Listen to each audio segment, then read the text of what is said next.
الرحمن الرحيم الحمد لله والصلاة والسلام على رسول الله. We continue reading from Imam Al-Ghazali's Jawahir al-Qur'an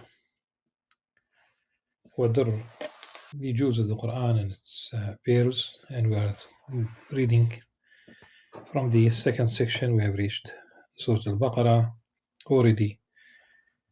In the last session we have read and commented on verse 218. The next verse, really part of a verse. This is verse 235. We will later on read the full verse, but the part that Imam Ghazali mentioned of this particular verse of 235 of Surah Al-Baqarah. بعد أعوذ بالله من الشيطان الرجيم بسم الله الرحمن الرحيم واعلموا أن الله يعلم ما في أنفسكم فاحذروه واعلموا أن الله غفور حليم. So this part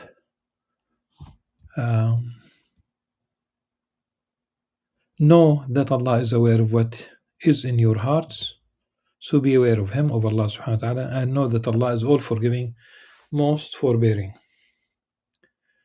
The whole verse,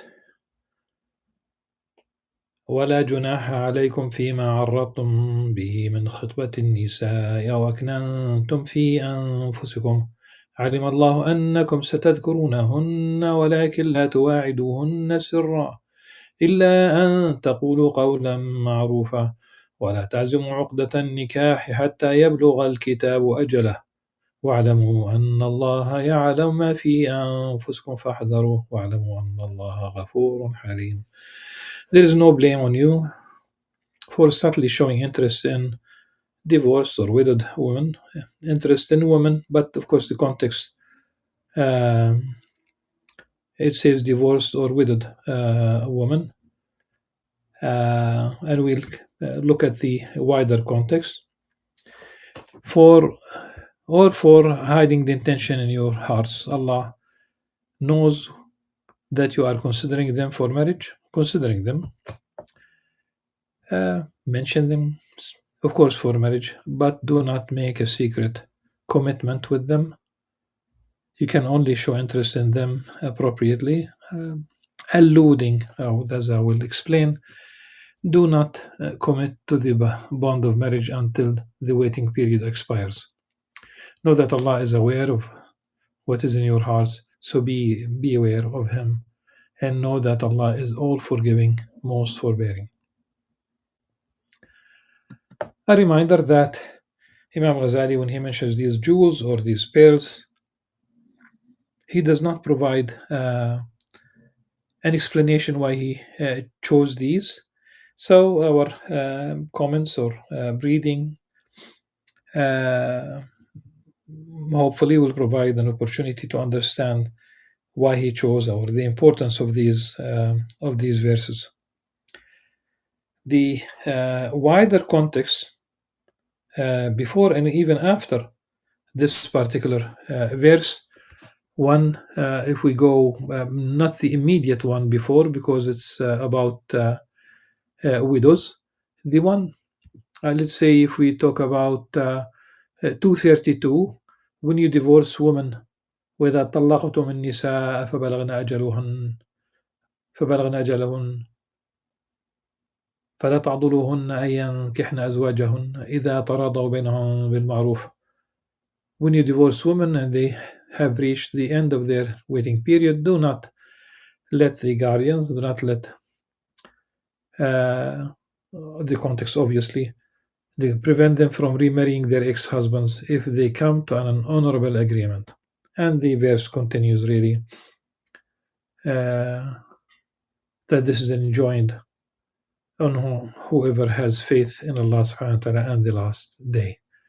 This is purer and more dignifying for you, Allah knows, and you do not know. So there's a context, about divorce and some of the conditions, some of the rulings about divorce. One, you can divorce and you can nullify the divorce, not in that manner, but you can take her back in a sense. You can, but it will be considered a divorce once. And if the waiting period expires, then it's a new marriage contract. And this is why it says that the guardians should not prevent the woman from remarrying their ex-husbands. This might explain the ear might not be used to this. Uh, you can do this twice. The third time, if the waiting, this is it. The third time she will marry another man, the marriage should be consummate. Literally, it should be marriage. And if anything happens, let's say the other man divorces her or dies, and the first husband would like to take her back honorably, and she wants to, that's a different story. So we have a context of divorce, but the verse immediately before verse 235, it's about death. Uh, so it says in 234, والذين يتوفون منكم ويذرون أزواجا يتربصن بأنفسهن أربعة أشهر وعشرا. For those who For those of you who die and leave widows behind, let them observe a waiting period of 4 months and 10 days. فإذا بلغن أجلهن فلا جناح عليكم فيما فعلن في أنفسهن بالمعروف. When they have reached the end of this period, the waiting period, then you are not accountable. You are not to be held responsible, meaning that it's okay for what they decide for themselves in a reasonable manner, and Allah is all aware of what you do. Now, verse 235, not that we are done with all the conditions. There's a long list of things that one can speak about. But here we talk about a widow during her waiting period. For example, a widow during her waiting period, where it says there is no blame on you for subtly showing interest in the. Here it says in brackets, in divorced or widowed woman. Really, the immediate context before that, though, we do have a divorced woman. Uh, we since their husband is still there during the waiting period, I think that it is about the. In the case of divorce, the husband is still there. But in the case of the widow, the husband is not there anymore, and you have this waiting period. Now, subtly showing interest. Well, scholars mentioned, many forms. If he says, for example, during this period,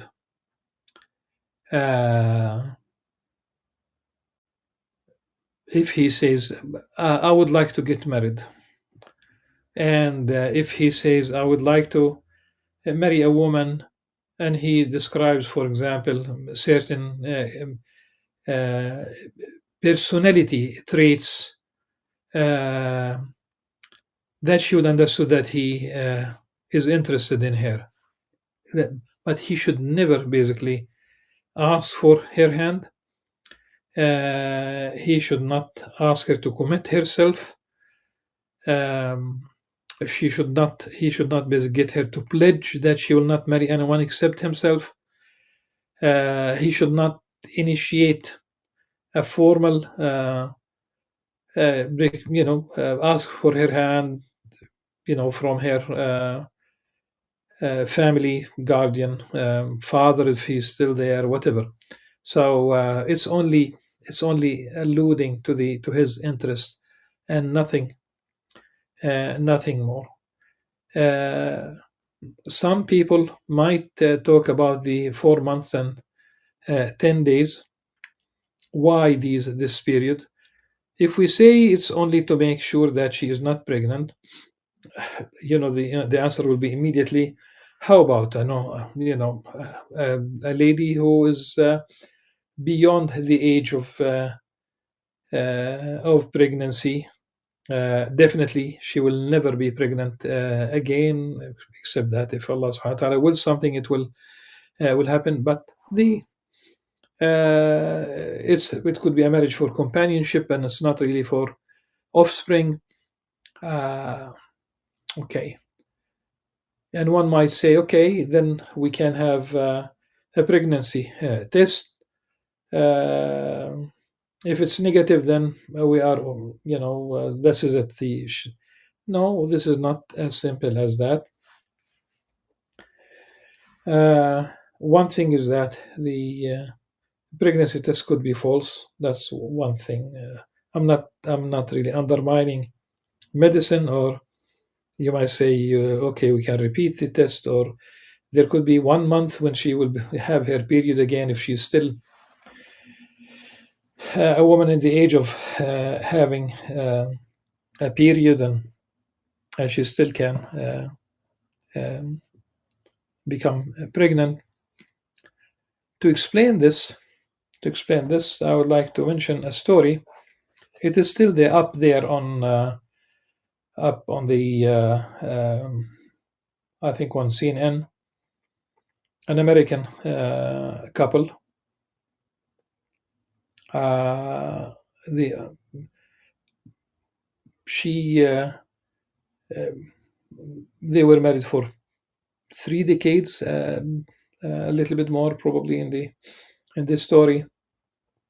She encouraged her husband to have early retirement so that they could travel around the world. They did a little bit of that, traveled to several countries. One way or the other, they ended up in Portugal. They liked it and they decided to stay there. They visited friends in Spain, and her husband had a stroke. He died. We talk about the age of retirement.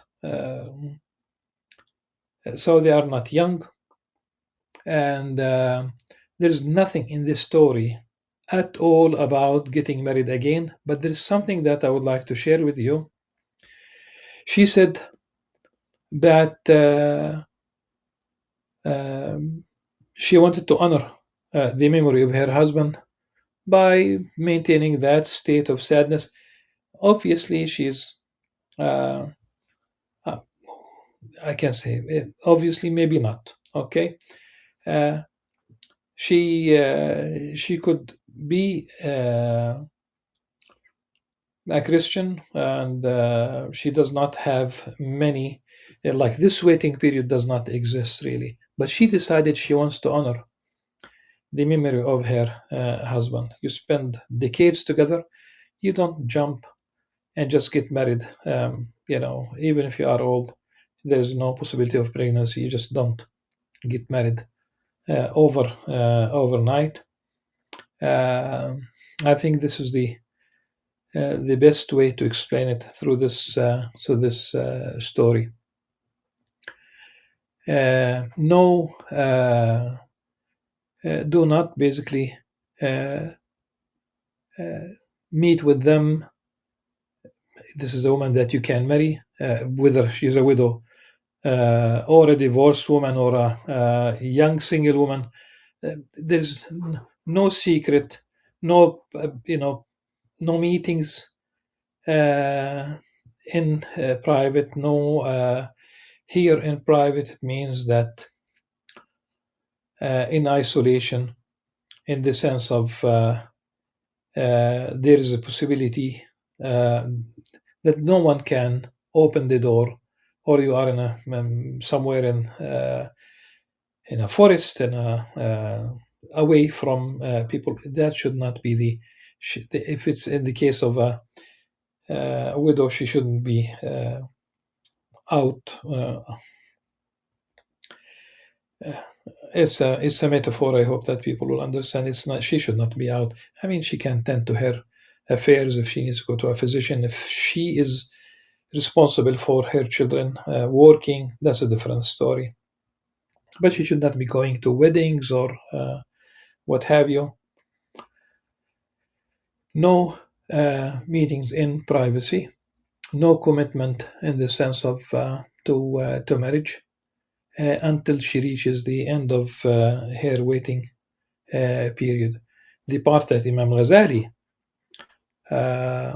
mentions is about, if, of course, it really cautions us. What does it mean? Allah subhanahu wa ta'ala knows what's in our hearts. Do not commit to the bond of marriage until the waiting period expires. Know that Allah is aware of what is in your hearts. Be aware of Him, and know that Allah is all forgiving, most forbearing. The part about Allah subhanahu wa ta'ala knowing what's in ourselves, Allah subhanahu wa ta'ala knows every single thing in the universe. He is omniscient. He created all that is in the universe. He set the laws of the universe, and He guided us through revelation to the best behavior. And whether we talk about social norms, and this is one area where one should be uh, uh, should really understand that some social norms do not reflect the religious laws, if you will. I can give an example of those who are engaged. In engagement is simply, the engagement does not really entail the it does not entail the fiancé any rights. The engagement in itself, no rights at all. In fact, scholars would go into details that her commitment, her obedience is to her male guardian,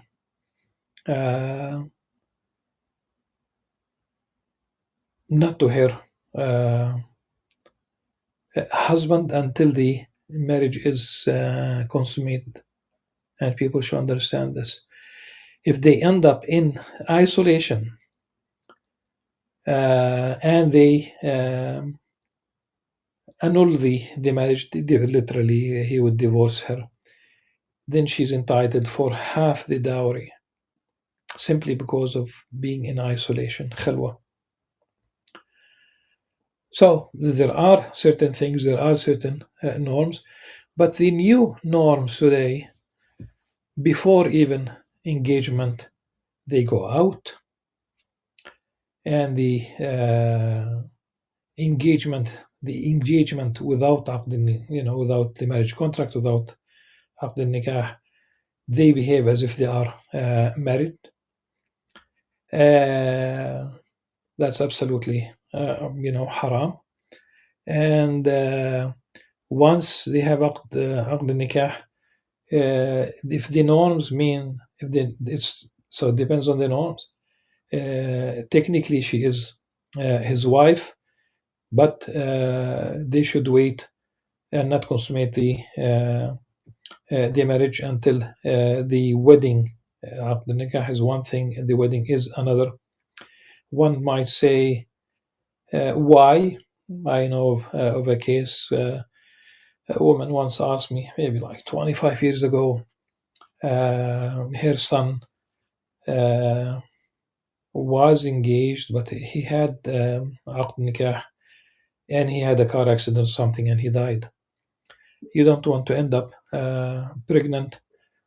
Yes, it's not haram, but you don't want to end up pregnant. And there are, I know cases in town, several cases, in fact, where there were young women who were engaged, but they had عقد nikah, and they became pregnant, and when the wedding took place, they were a few months pregnant. You don't want to have that, and you cannot really run against your own nature by staying, uh, and all this time that they spend together. Uh, and the solution is very simple: just get married. I mean, if you have عقد نكاح, uh, and there is a certain language in circulation wanting the other, the you know to grow on them, as if either. Of course, I understand, but it's not that I accept. Uh, there will be always something that is not mentioned, no matter how. I want to know the person. Okay, you will never know 100%. I would like I would like her. I would like him to know me. I would like her to know me. Or maybe if she knows you enough, maybe she will ask for a, she will just believe you if she knows everything. If you will, people talk too much. People talk too much, and their weaknesses and maybe the dark side will show up. There's nothing like a genuine, pure, simple. You might call it naive, but that kind of marriage is still valid. Out of all the stories that I'm aware of, uh, love stories, of course, these are lust stories and not love stories. Rarely they end up in marriage, and today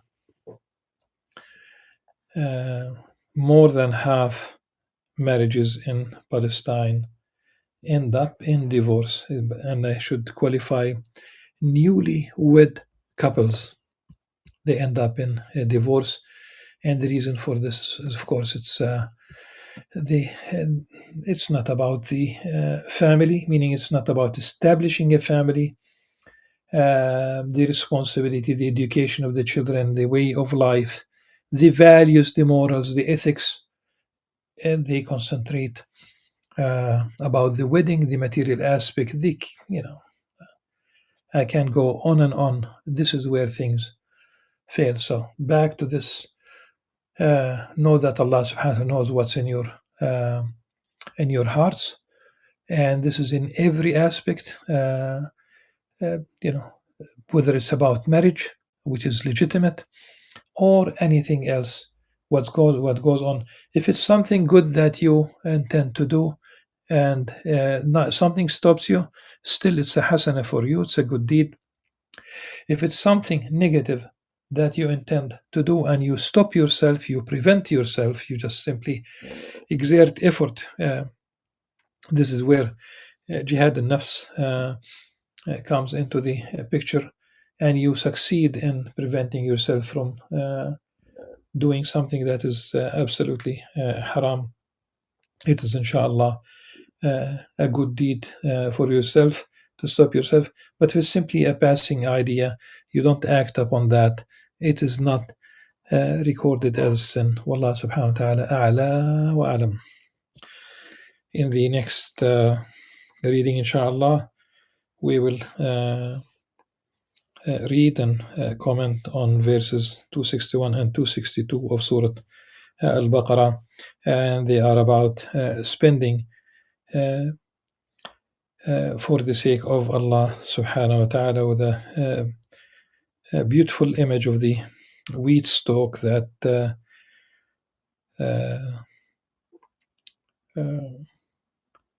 reflects the growth of the act of charity to 700 folds, but we will inshallah talk about that in the next session بإذن الله عز وجل. Until then, سبحانك اللهم وبحمدك أشهد أن لا إله إلا أنت أستغفرك وأتوب إليك. السلام عليكم ورحمة الله وبركاته.